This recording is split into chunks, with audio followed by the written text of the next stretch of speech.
empatía es darse cuenta de lo que sienten las personas, ponerse en su lugar y cultivar la relación con variedad de personas. Motivación usando nuestras preferencias más profundas para encaminar nuestros objetivos, tomar iniciativas, ser eficaces y perseverar a pesar de contratiempos y frustraciones. Habilidades sociales, emociones con buenas relaciones, interactuar fluidamente con habilidad para persuadir, dirigir, negociar y resolver conflictos, cooperar, trabajo en equipo. Todos tenemos dos mentes, una que piensa y otra que siente. La inteligencia emocional es la capacidad de controlar y regular los sentimientos propios y de los demás. Recuerda, usar la inteligencia emocional asegura un buen clima laboral.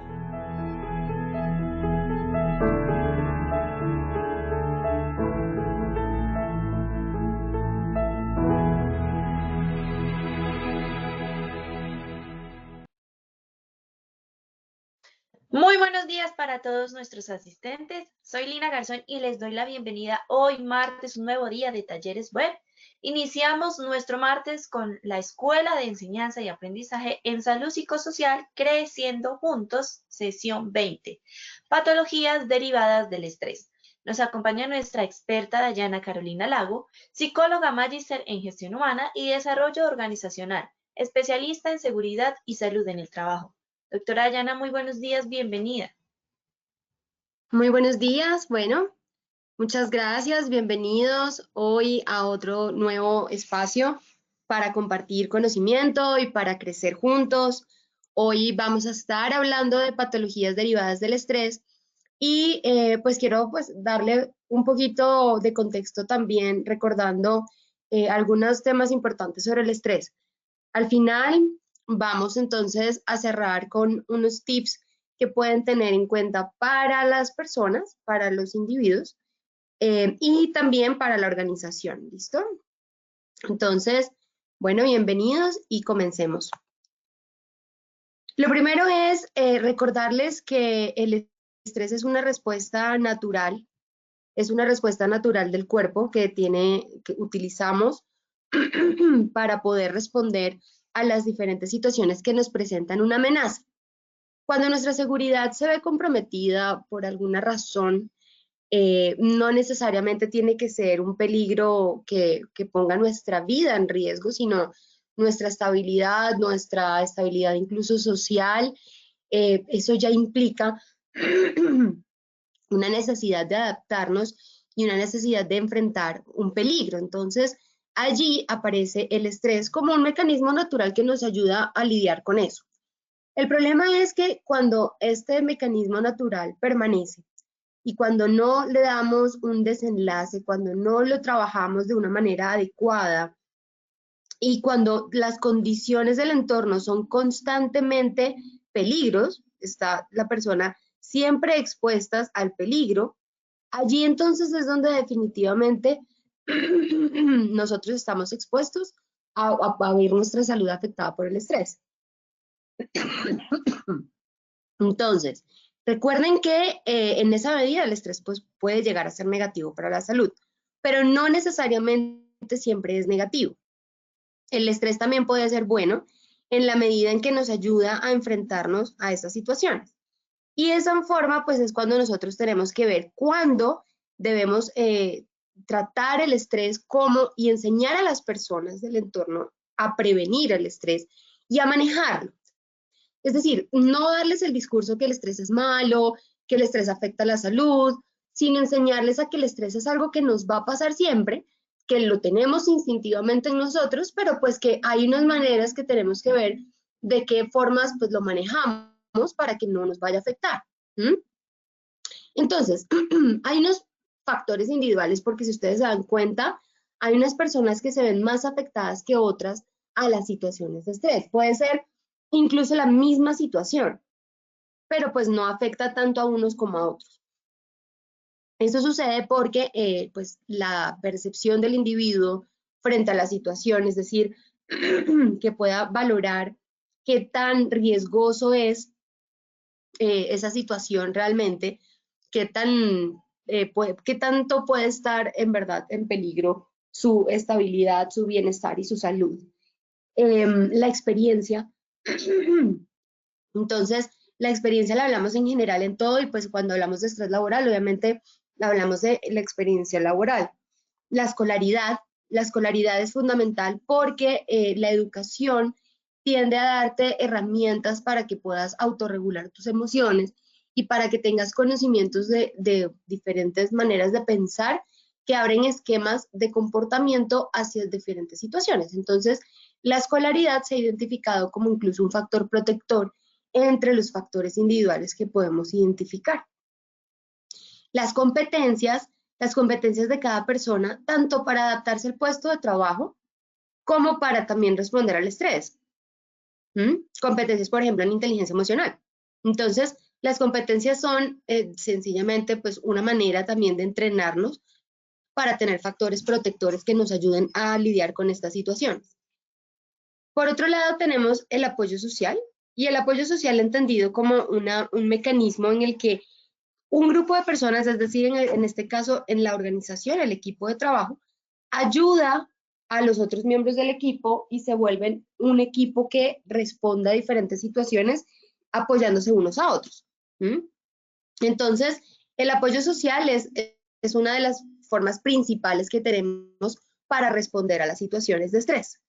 El locus de control, que bien puede ser interno o externo, el locus de control, perdón, es el que me permite a mí saber en qué me encuentro yo, si puedo controlar mis situaciones por motivación interna o por motivación externa.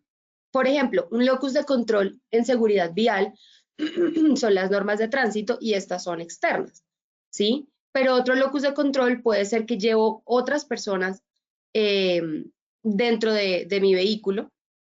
Entonces ahí entra el locus de control interno y externo por las expectativas que yo tengo, la motivación intrínseca de cuidar de esas personas y por también pues la demanda, de alguna manera la responsabilidad que implica que también sería externa. Entonces el locus de control siempre va a ser algo que tú haces por bien sea algo del entorno que te está pidiendo hacerlo o te está motivando a hacerlo o algo interno que te motiva a hacerlo. Finalmente vamos a hablar de qué estrategias de afrontamiento tienen las personas. Entonces, si una persona tiene unos buenos recursos psicológicos y emocionales para responder a las situaciones, entonces la persona va a tener mayor protección ante el estrés. Es decir, no a que aparezca, porque como ya lo dijimos, va a aparecer, sino que aparezca de una manera saludable, de una forma en que la persona lo pueda enfrentar y que aparezca en las situaciones en las que tiene que aparecer, porque también puede pasar que por la percepción y por la experiencia y demás, todos estos factores individuales, hay personas que reaccionan con un estrés elevado a situaciones en las que otras personas reaccionan con menor nivel de estrés. Entonces, lo que hay que hacer también es entrenarnos con estas estrategias de afrontamiento para que aparezca el estrés en momentos en los que no es tan, digamos, como que vaya coherente con el momento. Que si el momento tiene una demanda de recursos psicológicos importantes, pero la persona tiene con qué responder, no debe sentir tanto estrés tan elevado, sino debe concentrarse en solucionar esa situación. Y de eso se trata, pues, el tema de estilos y estrategias. Y finalmente, las inteligencias múltiples. Las inteligencias múltiples, como pues fueron estudiadas ya por varios autores, pero Gardner es uno de los que nos habla de ellas. Y nos dice que pues nosotros tenemos distintos estilos de competencias que van alineados a diferentes inteligencias. Dentro de ellas vemos, por ejemplo, la inteligencia intrapersonal, que es cómo me relaciono yo conmigo mismo, cómo me entiendo, qué conocimiento tengo yo, cómo puedo utilizar esa información para tomar decisiones. Y lo mismo interpersonal, que se trata ya en cuanto a las relaciones que yo tengo en el entorno. Cómo manejo mis relaciones, cómo decido frente a esas relaciones y cómo me adapto yo para ser pues una persona funcional entre esas relaciones que tengo. Entonces, estos factores individuales van a ponernos a nosotros de alguna manera o en protección o en mayor nivel de riesgo cuando sucede una situación de estrés. Por eso es importante que conozcamos los factores individuales que tiene nuestra población, que podamos hacer una caracterización para saber más o menos qué tipo de cultura es, qué tipo de personas tienden, cómo tienden a reaccionar.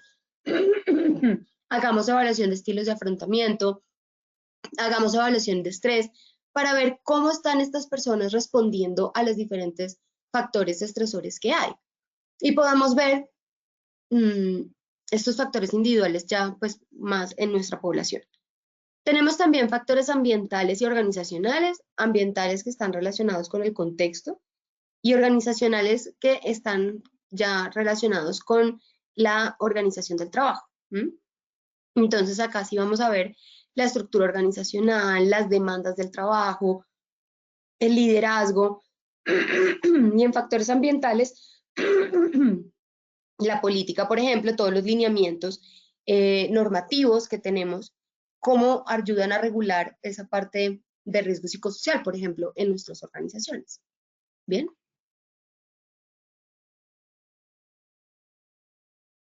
Bien, entonces el estrés genera unos síntomas físicos y unos síntomas psicológicos. En cuanto a los síntomas físicos, recordemos que podemos tener, ustedes seguramente si recuerdan en este momento, una situación de estrés que hayan vivido, pues van a sentir relación con estos síntomas, dolor de cabeza frecuente o muy fuerte, diarrea o estreñimiento, cansancio excesivo, decaimiento.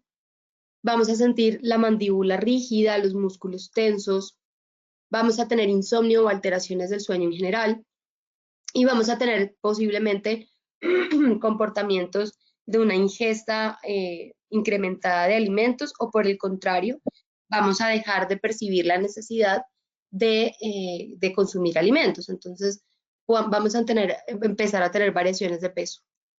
Y en los síntomas psicológicos vamos a tener una baja tolerancia a la frustración, vamos a tener la habilidad emocional, irritabilidad, dificultad para concentrarse, baja autoestima y pensamiento distorsionado. Entonces, estos son algunos de los síntomas que quería que recordáramos para que entendiéramos cómo se van a expresar ya cuando el estrés se sale de control un poco y cuando el estrés ya comienza a ser crónico, estable en el tiempo, cuando se relaciona de una manera negativa con la persona, entonces van a aparecer estos síntomas y estos síntomas se van a volver crónicos en la medida en que no hay un momento para recuperarnos de ellos.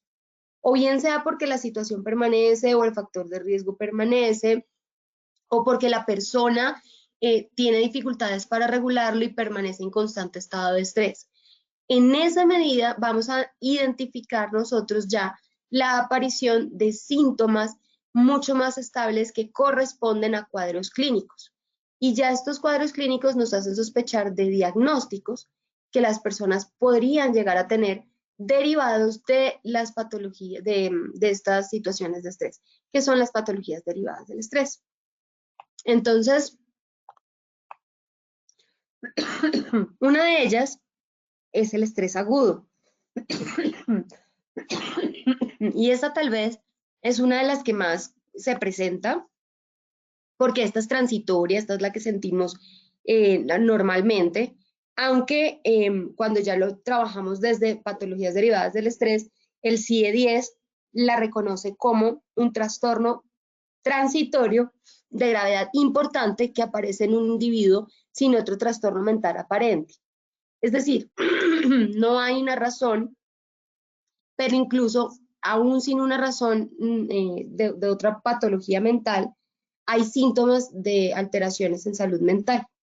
Entonces, ahí ya empezamos a ver que la persona pues está teniendo esa sintomatología derivada de una situación específica.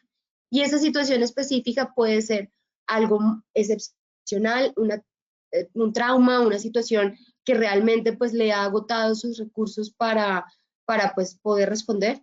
Entonces, ahí vemos que las personas por lo general tienden a tener estrés agudo y los síntomas de los que acabamos de hablar, pero de una manera constante por unos días, donde la persona no siente descanso en ningún momento y donde el estrés no desaparece, hasta que pues ya va pasando esa percepción de amenaza y la persona va volviendo otra vez a tener la posibilidad de regular los síntomas que está experimentando.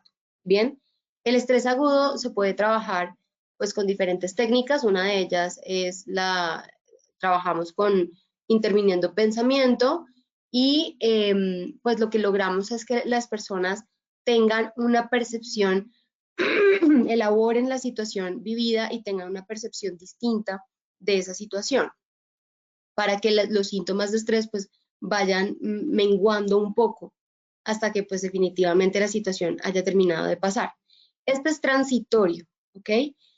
Pero hay otros que pueden no ser transitorios. Entonces, tenemos el estrés postraumático. El estrés postraumático surge también como una respuesta a una situación excepcionalmente amenazante, como en el estrés agudo. La diferencia con el estrés agudo es que esta es una respuesta tardía. El estrés agudo es inmediato a la situación y permanece durante un breve tiempo. Este puede llegar a ser duradero y este ya empieza a tener síntomas donde la persona realmente, pues, incluso puede llegar a revivir las experiencias vividas en ese trauma. Entonces, ahí pues es cuando ya empezamos a ver, por ejemplo, un sonido, un olor, una situación similar podría llegar a traer de vuelta todo lo que la persona, las emociones vividas en el momento de la situación. Entonces, las personas van a sentir embotamiento emocional, van a sentir entumecimiento, desapego de los demás, van a empezar a aislarse socialmente, van a tener un cambio en el comportamiento, van a tener digamos, como los intereses previos que la persona tenía no los va a tener. Eso va a hacer que la persona comience a evitar exponerse a ciertas actividades o situaciones por el miedo a sentir esa evocación del trauma nuevamente. Entonces simplemente entran, también pueden tener rasgos depresivos y entran en un estado en el que pues, es difícil incluso para las familias porque las personas cambian completamente sus hábitos de relacionamiento y de comportamiento con ellos. Entonces el trastorno de estrés postraumático, pues por eso les traigo esta fotografía, lo vemos muy comúnmente en personas que han estado en situaciones de guerra, pero pues realmente lo puede vivir cualquier persona que haya estado en una situación realmente grave, que haya superado toda su capacidad de respuesta. Puede ser en un incendio, en un accidente de tránsito, o incluso al ser víctimas de acoso laboral. Entonces, por eso el estrés postraumático pues hace parte de las enfermedades laborales y de las enfermedades derivadas del estrés, porque pues las actividades laborales a las que estamos expuestos, dependiendo, claro, unos roles más que otros, como en todos los peligros, hay unos que están más expuestos al riesgo, pero todos sí o sí, pues siempre estamos expuestos a la posibilidad de vivir una experiencia altamente traumática durante la labor. Entonces, por ejemplo, los médicos ahorita en situación de pandemia están expuestos a vivir situaciones traumáticas. De hecho, ya la situación en sí es de alto estrés para ellos y puede generar pues una activación de estos síntomas y de estos cuadros clínicos en las personas. Entonces, el estrés postraumático, pues, es una de las situaciones que requiere, pues, más atención en prevención, realmente que las personas estén preparadas para las situaciones, tengan los recursos para responder a ellas, para que este estrés, pues, no vaya a generar una mayor un mayor efecto, un impacto del que ya de por sí pues va a generar la situación. Tenemos también el trastorno de ansiedad generalizada. Este trastorno habla de todos los síntomas de ansiedad que se tienen durante el día, ¿sí? Pero que no es en general o específico más bien a ninguna situación, sino es en general, es durante todo lo que puede implicar el día de la persona, es decir, desde que abro la puerta y salgo y me expongo al transporte público hasta que llego al trabajo. La ansiedad generalizada es uno de los trastornos que más se presenta en la población en enfermedad laboral. Y este puede también estar en gran parte motivado por las experiencias que tiene la persona durante el trabajo, cosa que está 100% relacionada con el estrés que vive y por lo tanto con los factores de riesgo psicosocial. Entonces, una persona que está expuesta a altos niveles de riesgo psicosocial y que además tenga un nivel de estrés alto, recuerden que una cosa es tener factores de riesgo psicosocial presentes en el ambiente y otra cosa es cómo las personas reaccionan a ellos. Si hay estrés en esos factores de riesgo psicosocial, ahí es donde vamos a tener entonces un riesgo más alto de tener alguna de estas enfermedades y la ansiedad generalizada es una de las que más se presenta. Entonces, entre algunos de los rasgos que podemos evidenciar es la aprensión, entonces es estar constantemente preocupados a que nos va a pasar algo, a que ya definitivamente, incluso estando caminando por la calle, sentimos que algo malo nos va a pasar, que podemos tener un accidente, incluso podemos imaginarnos el accidente, vamos a sentir constantemente agitación, nos vamos a sentir temblorosos, con una incapacidad para mantener la calma, con constantes dolores de cabeza. La tensión muscular, pues siempre es parte del estrés, pero en los cuadros de ansiedad aparece un poco también esa desesperación y esa inquietud psicomotriz, ¿sí? Que es donde constantemente estoy como moviéndome y con esa necesidad de estar todo el tiempo como inactivo porque algo está pasando y porque no me puedo calmar y no sé qué es. Eso es un poco lo que se refiere. Y vamos a tener hiperactividad vegetativa, que quiere decir que todos nuestros síntomas, nuestro sistema nervioso va a estar hiperactivo. Entonces vamos a tener sudoración, taquicardia, vamos a estar constante, pues incluso respirando más rápido de lo normal, con seguramente molestias ya gastrointestinales, con vértigo, vamos a sentir mareos. Entonces, lo que vemos acá es que el cuerpo tiene una reacción fisiológica a estas situaciones, aunque no haya como tal el estímulo presente. Es decir, la ansiedad generalizada ya incluso estando en el lugar donde nos sentimos normalmente seguros, que puede ser en casa, donde ya no estamos expuestos al peligro o al factor de riesgo psicosocial en el que nos teníamos el estrés, aún así la persona tiene estos síntomas y tiene estos rasgos presentes durante el día. Entonces, ahí es donde vemos que hay un trastorno de ansiedad generalizada. Se puede controlar con medicación y con psicoterapia, pero pues normalmente es un trastorno que pues la persona ya desarrolla y al que se vuelve sensible, aunque logre controlarlo, ¿no? Se puede recuperar, pero pues requiere de mucho esfuerzo y posiblemente la persona sí tenga vulnerabilidades más adelante en relación a situaciones de estrés y a otras situaciones similares. El trastorno de pánico está relacionado con los trastornos de ansiedad. En el trastorno de pánico lo que vemos es una ansiedad grave, donde la persona incluso siente que está en un momento cercano a morir.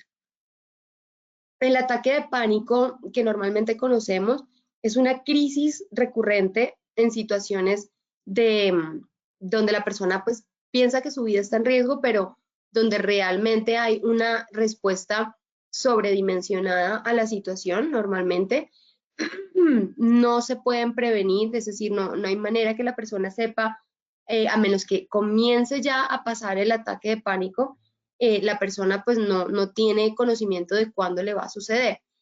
Por eso hay que enseñarles a identificar temprano cómo comienzan, cuáles son sus síntomas iniciales, para que la persona pueda inmediatamente aplicar técnicas de regulación y pueda también comenzar a desactivar un poco la respuesta fisiológica que el trastorno de pánico tiende a tener.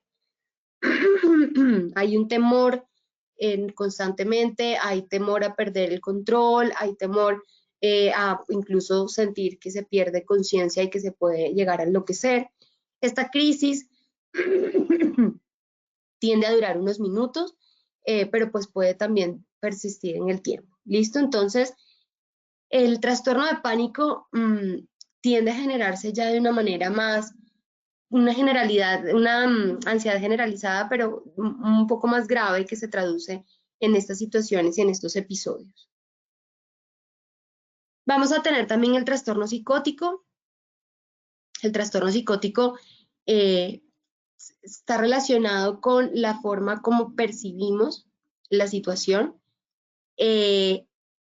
Cambia, digamos que en un momento la persona está percibiendo adecuadamente el entorno, la realidad, tiene un juicio de realidad normal y pensamiento lógico sobre la realidad, y luego puede tener un estado, un periodo donde hay una percepción distorsionada de la realidad, de su juicio personal, de su pensamiento, y puede empezar incluso a tener síntomas esquizofrénicos, como las alucinaciones, que las conocemos.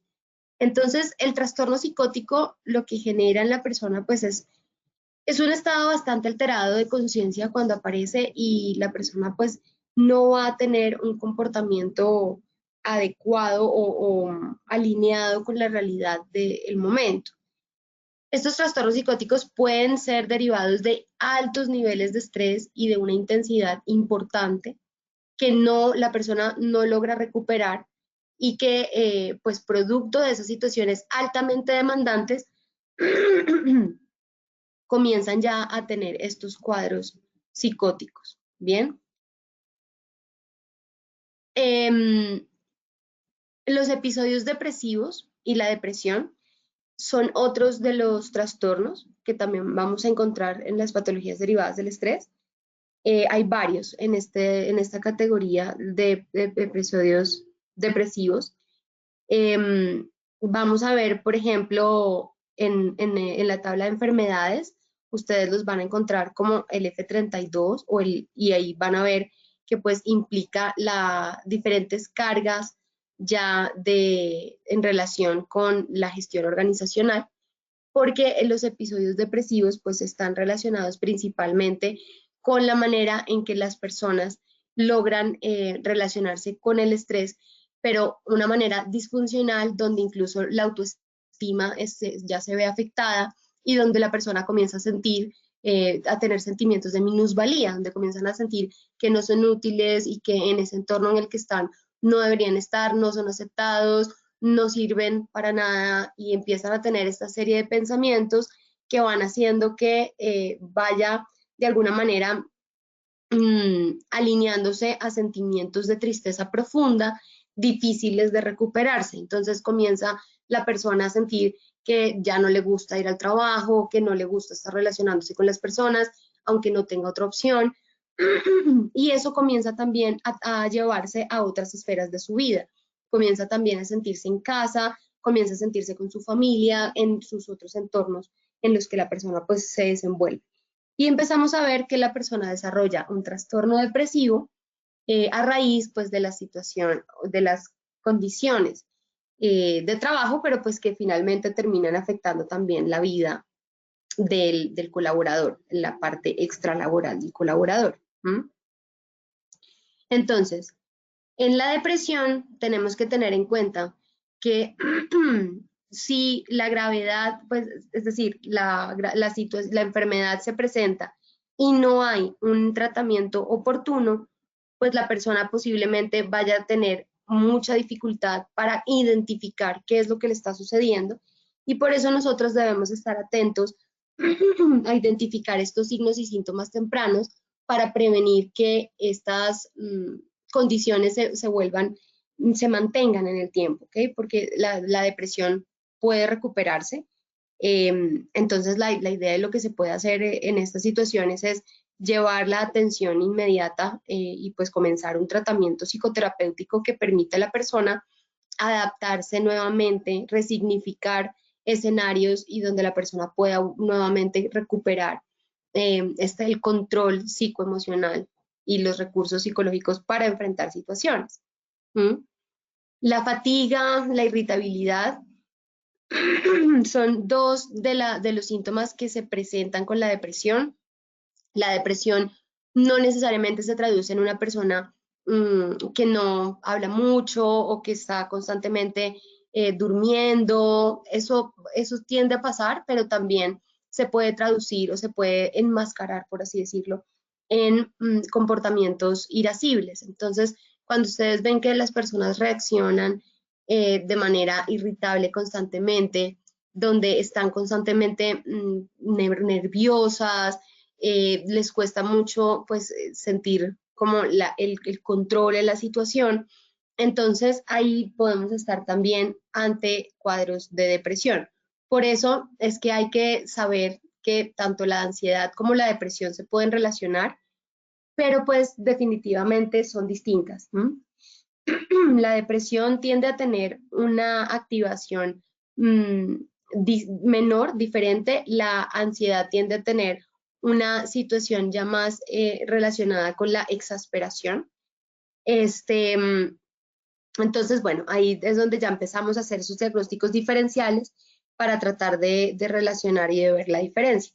La tabla de enfermedades de la 1477, ustedes van a encontrar que los trastornos de ansiedad y los trastornos depresivos pueden relacionarse en un trastorno mixto ansioso-depresivo, donde son personas que pueden tener episodios de ansiedad, pero también pueden tener síntomas y cuadros depresivos.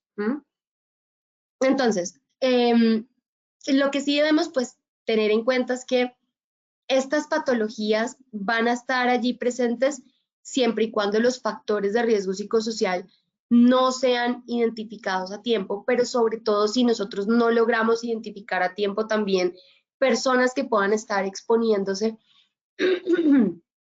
a este tipo de situaciones. Y entonces, ¿qué va a pasar? Si no hacemos una adecuada vigilancia sobre estas personas que comienzan a tener signos y síntomas, posiblemente sí vayamos a tener un diagnóstico. Por eso es que para riesgo psicosocial, la vigilancia también es supremamente importante, al igual que cuando hablamos de vigilancia epidemiológica para trastornos, para desórdenes musculoesqueléticos o para hipoacusia neurosensorial.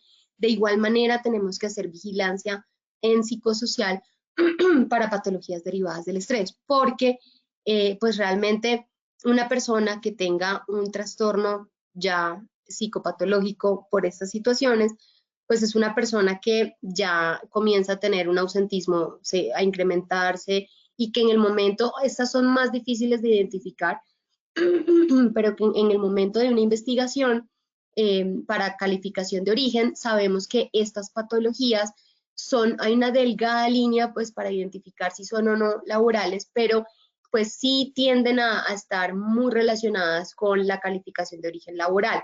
Es muy fácil que pues tengamos estos trastornos calificados. Entonces, sí es importante que estemos a la vigilancia de estos síntomas, que brindemos contención, primeros auxilios en las situaciones en las que se requiera atender a personas que empiezan a expresar estos síntomas, que activemos rutas junto con la EPS para que las personas puedan tener la atención oportuna y evitemos que sobre todo, y es lo más importante, que los factores de riesgo psicosocial pues estén presentes en el ambiente, sobre todo en el que estas personas con síntomas están laborando.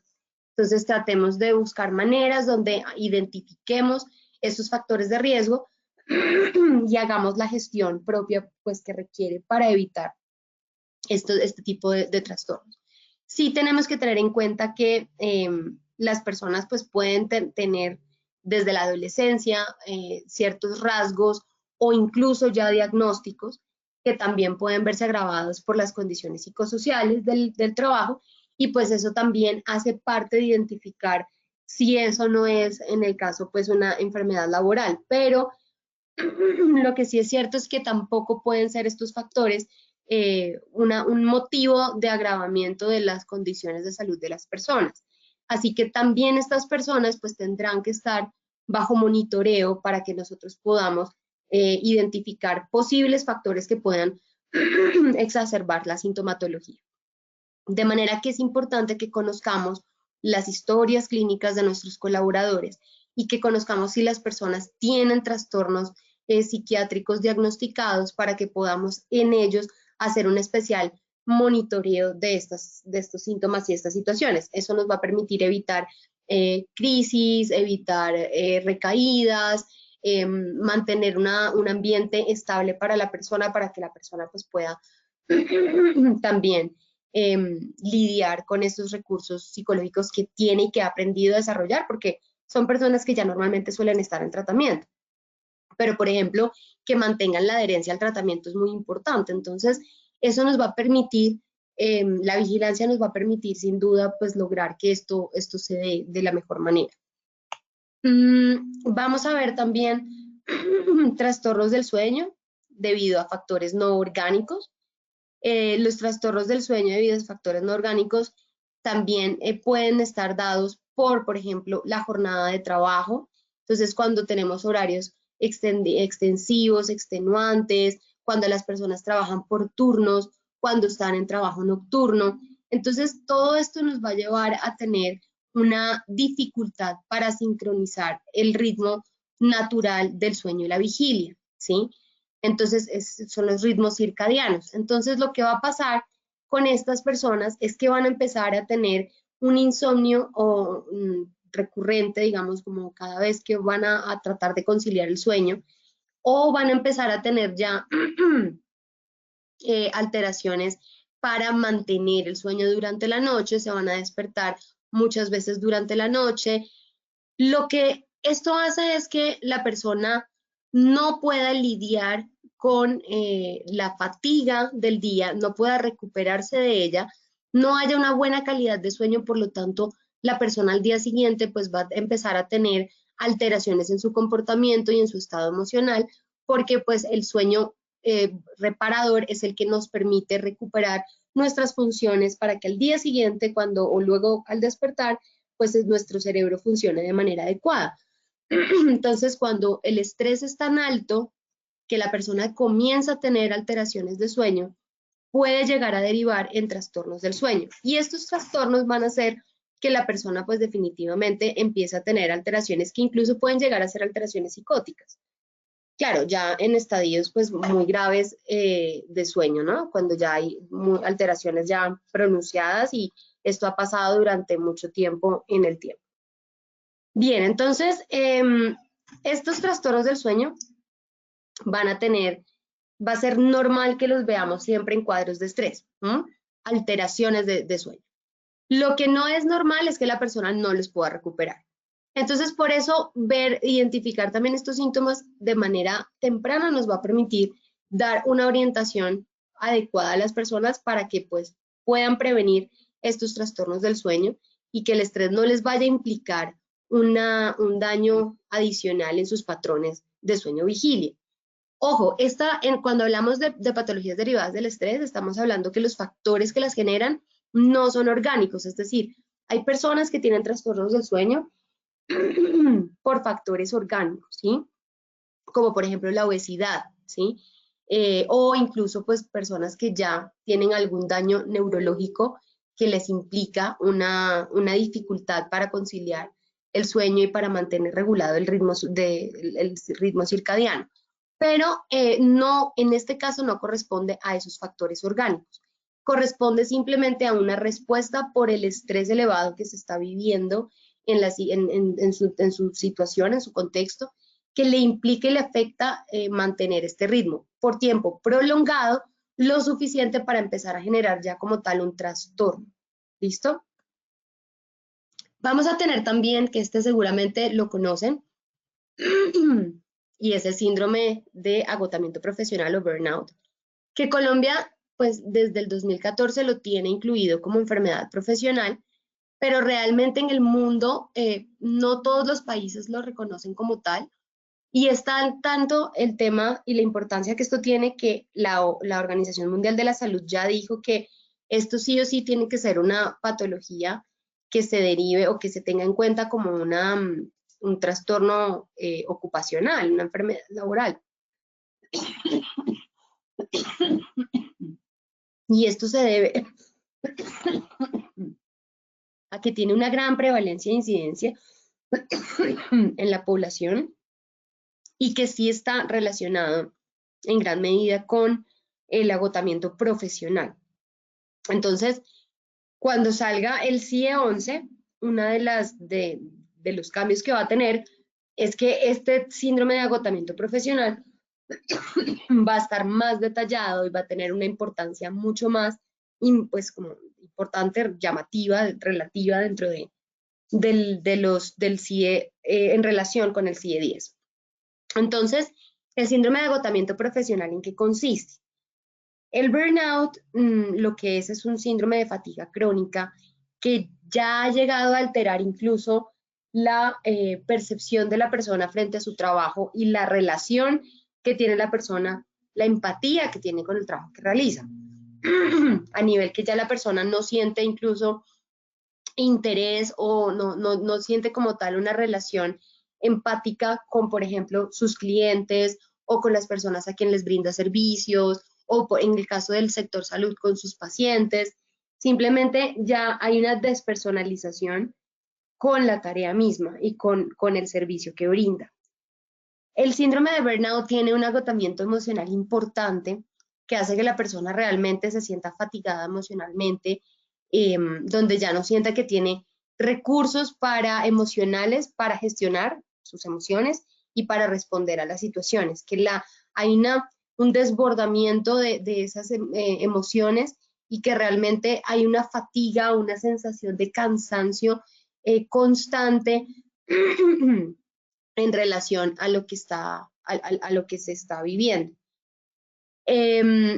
Y el otro síntoma, digamos, la otra parte que se evalúa, el agotamiento emocional, la despersonalización y la realización personal.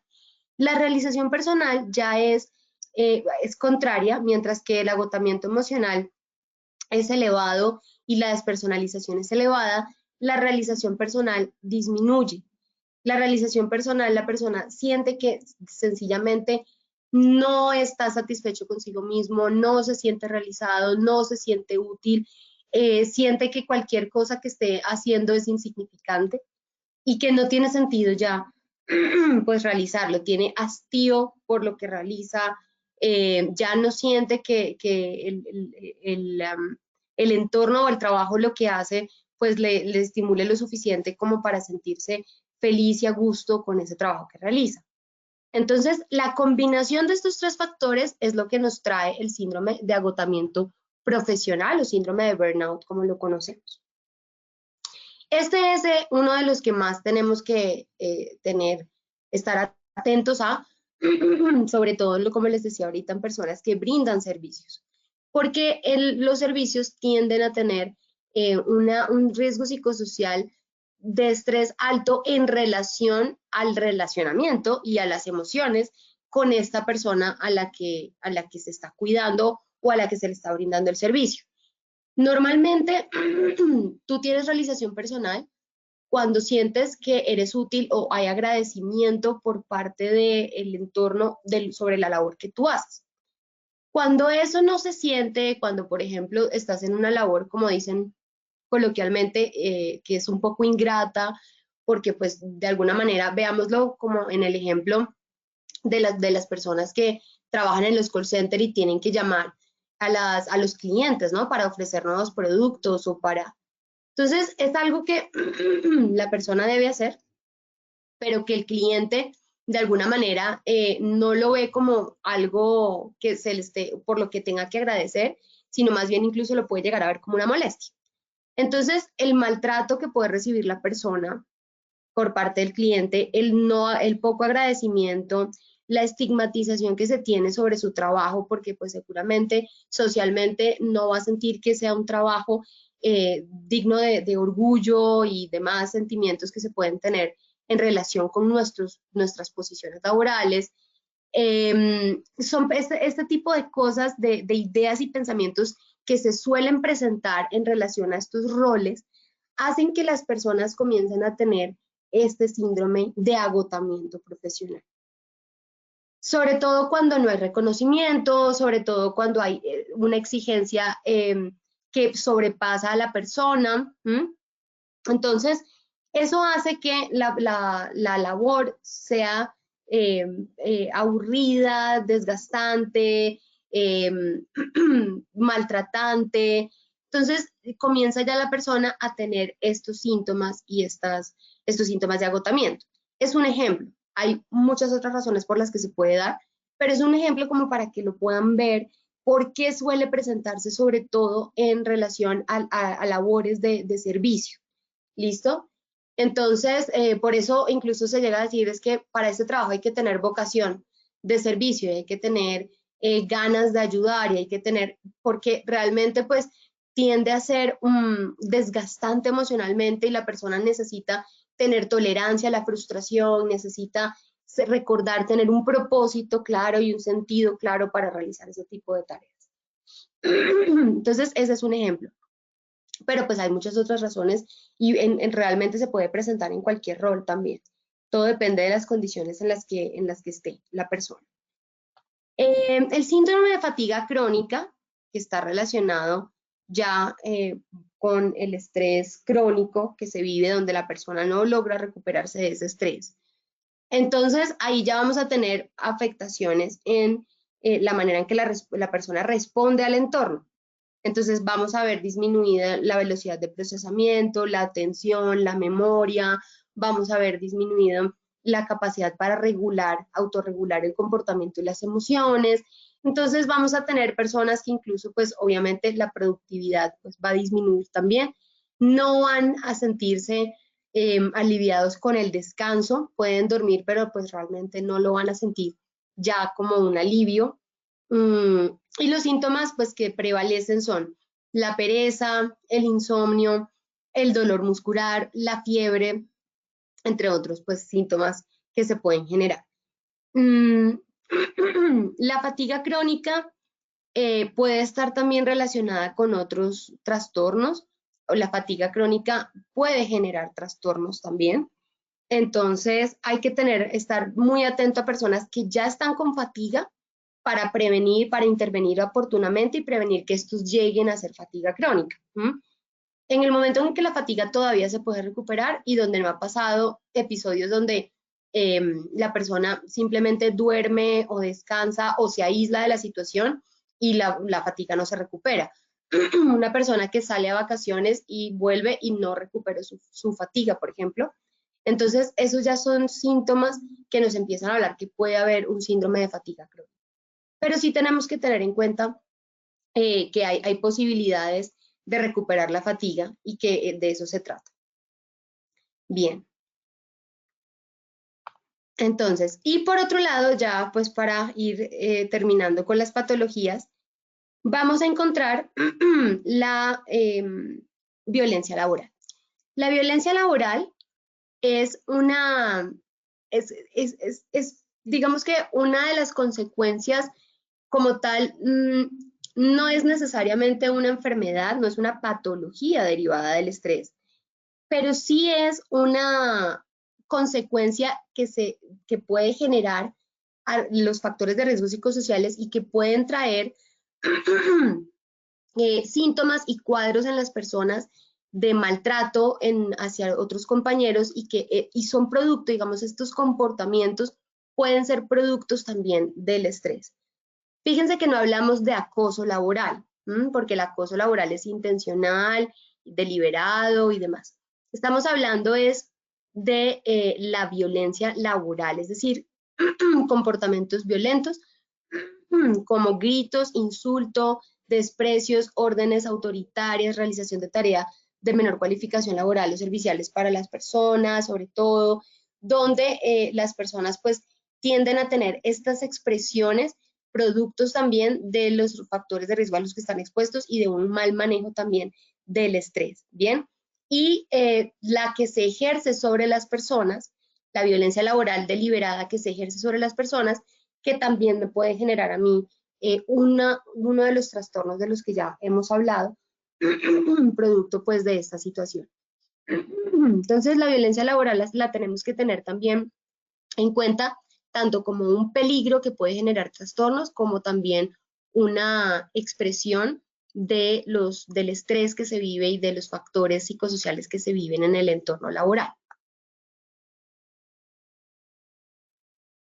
Lo que esto nos va a llevar es a reflexionar también un poco, porque pues al final estos trastornos van a tener una activación fisiológica, van a tener un desgaste también físico, van a tener una enfermedad que no solamente es mental, sino que también es física, como por ejemplo el envejecimiento prematuro, que vamos a empezar ya a verlo, a evidenciarlo, producto de estas altas situaciones. Si ustedes se dan cuenta, los presidentes, por ejemplo, si ustedes ven una foto o una transmisión en vivo de un presidente en su posesión, a los 4 años posteriores cuando sale del cargo, y ustedes van a ver el desgaste físico que vive la persona, producto del estrés constante del que está expuesto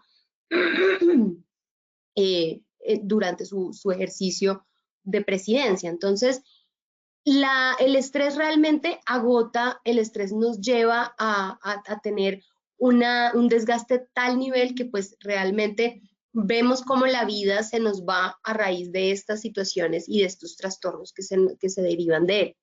Por eso tenemos una responsabilidad importante con esa persona que ingresa a trabajar a nuestra organización.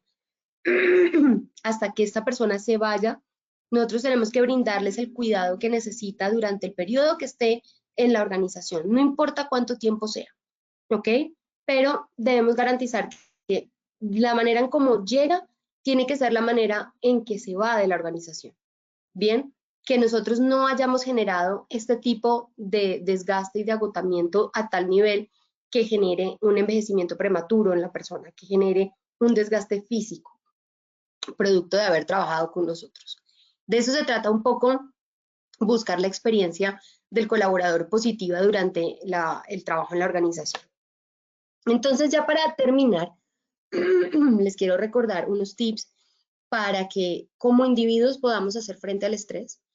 El primero es la respiración profunda o guiada o autoguiada. La respiración profunda nos ayuda a regular todas nuestras funciones fisiológicas, más bien la respuesta física al estrés, y hace que podamos también sentirnos en un mejor estado fisiológico para poder pensar mejor y tener una toma de decisiones más acertada en el momento en el que estábamos viviendo el estrés. De hecho, son técnicas que se utilizan también. Aprender a respirar adecuadamente se utiliza en trabajos donde hay una alta presión y alta intensidad, como por ejemplo en el ejército. Entonces es importante aprender a respirar bien para poder regular. La detención del pensamiento, donde podamos nosotros hacer un alto a esos pensamientos negativos que llegan, donde podamos hablarnos a nosotros mismos y cambiar nuestro pensamiento por otro, sustituirlo por otro, y donde podamos sentirnos mejor en ese momento, porque los pensamientos generan respuestas de estrés. En los momentos en los que se necesite, vamos a necesitar hacer tiempo fuera, y es importante que tomemos ese tiempo fuera. Focalizarnos en las emociones placenteras, porque toda situación, en un momento dado, toda situación, por más estresante que sea, puede o trae consigo algún aspecto positivo. Entonces es buscar agarrarnos de esos aspectos positivos y tratar de focalizar emociones placenteras, centrarnos en emociones placenteras, generarnos emociones placenteras. Lo podemos hacer incluso visualizando escenarios que sean placenteros para nosotros. Y finalmente, dialogar. Y en los momentos en los que no consigamos ayuda con esos diálogos, por ejemplo, con nuestros amigos o con las personas de confianza, es importante entonces atender una posibilidad de asistir a psicoterapia y dialogar ya con un profesional en salud mental que ayude a elaborar todas estas situaciones de estrés y que les den herramientas para enfrentarlo de una mejor manera, si ustedes por ustedes mismos ya sienten que no lo están logrando hacer. Y finalmente los tips para la organización. Entonces, para que las patologías derivadas del estrés pues no aparezcan en nuestra organización, primero hay que hacer una detección temprana de síntomas. Hay que identificar cuando las personas están comenzando a tener síntomas de posibles rasgos psicopatológicos derivados de estas condiciones de estrés en el entorno. Lo que les decía ahorita, incluso si ya traían sus diagnósticos, ¿cómo nosotros vamos a evitar que se vean agravados? Entonces hay que hacer una detección temprana de síntomas. Detección temprana también de factores de riesgo, identificarlos para poderlos intervenir de forma oportuna, que es nuestro tip número 5. Cuando hablamos de forma oportuna, hablamos de intervención en la fuente, donde en el momento en el que los identificamos, buscamos la manera en reducirlo al máximo cambiando condiciones de trabajo, es decir, no necesariamente con la capacitación. Las capacitaciones son muy buenas y ayudan, pero hay que ir un poquito más allá a qué es lo que lo está generando y sobre eso es donde tenemos que hacer la intervención, sobre lo que lo está generando. ¿Listo? Entonces, por eso detectamos, hacemos detección temprana e identificación de los factores de riesgo psicosocial de forma oportuna. La implementación de buenas prácticas. No esperen a que tengan un resultado en la batería de riesgo psicosocial para tener acciones o en la encuesta de clima laboral para tener acciones que mejoren las condiciones de los colaboradores. Estén buscando buenas prácticas constantemente para que puedan implementarlas en su organización y que tengan beneficios para los colaboradores, incluso salario emocional o otro tipo de beneficios, no necesariamente hablando de beneficios económicos, sino que realmente sean buenas prácticas para que las personas se sientan a gusto en el lugar donde están trabajando. Entonces hay que tenerlo desde antes de esperar a hacerlo por una razón de riesgo. Sí, si podemos en este momento, si nuestros colaboradores no están en riesgo, por ejemplo, por el tema de las jornadas de trabajo, pero podemos implementar una política de horario flexible, pues eso es una buena práctica que los va a ayudar y les va a ayudar a conciliar mejor su vida personal con la vida laboral. Entonces, es una oportunidad, es una buena práctica que va de entrada a ser un factor protector ante cualquier factor de riesgo psicosocial que aparezca. Entonces, de esa manera logramos tener una mejor relación con, con los factores de riesgo psicosocial, ¿no? Los volvemos no de riesgo, sino protectores.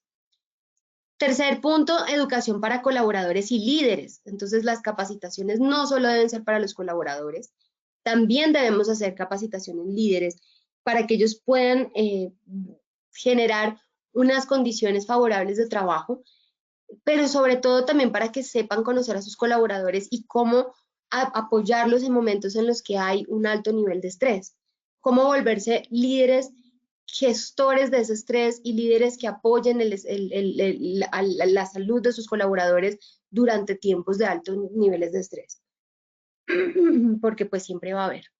Fortalecimiento de canales de comunicación en la organización para que las personas puedan recibir atención cuando lo necesiten en cuanto al estrés o cuando ya está viviendo síntomas de estos trastornos derivados del estrés. Y con esto, pues entonces ya finalmente la intervención en la fuente, ¿no? Que les estaba comentando. Entonces, estos 5 tips nos van a ayudar a que las patologías derivadas del estrés tengan una buena gestión dentro de la organización para que hagamos vigilancia y monitoreo de forma juiciosa sobre también los factores de riesgo psicosociales y que no solamente nos quedemos con el informe de la batería, vayamos un paso más allá, que la gestión del riesgo psicosocial sea integral y tenga en cuenta todos estos factores que debemos tener para evitar que aparezcan estas patologías derivadas del estrés. Bien, entonces, con eso pues damos fin a nuestro webinar de hoy. Esperamos que haya sido útil para ustedes y esperamos entonces vernos en una siguiente ocasión. Muchísimas gracias a todos por su participación y que tengan un buen día. Positiva Educa.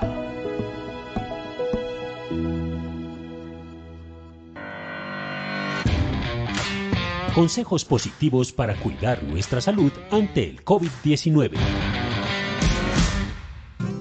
Hola, mi niño. Hola, papi. Hoy te vamos a enseñar algo muy importante. ¿Estás preparado? ¡Sí! Entonces tú nos escuchas y repites, ¿listo? Bueno, papi. Evita tocarte los ojos. Los ojos. Evita tocarte la nariz. La nariz. Evita tocarte la boca. La boca. Hazlo por ti. Por ti. ¿Por qué?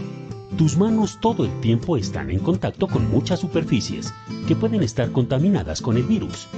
Si tocas tus ojos, tu nariz o boca, puedes adquirir o transferir el virus de las superficies. Ten cuidado, sé consciente y mantente a salvo. Tú eres muy importante para nosotros. Ahora te toca a ti, dale. Sí, ahora canto yo. Evita tocarte los ojos, evita tocarte la nariz, evita tocarte la boca. Hazlo por ti.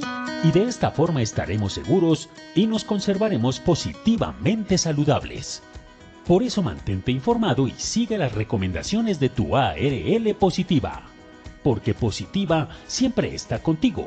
Te cuidamos, te ayudamos, te educamos. Y a través de nuestra página web www.positiva.gov.co y www.posipedia.co hemos puesto todos nuestros desarrollos para protegerte integralmente.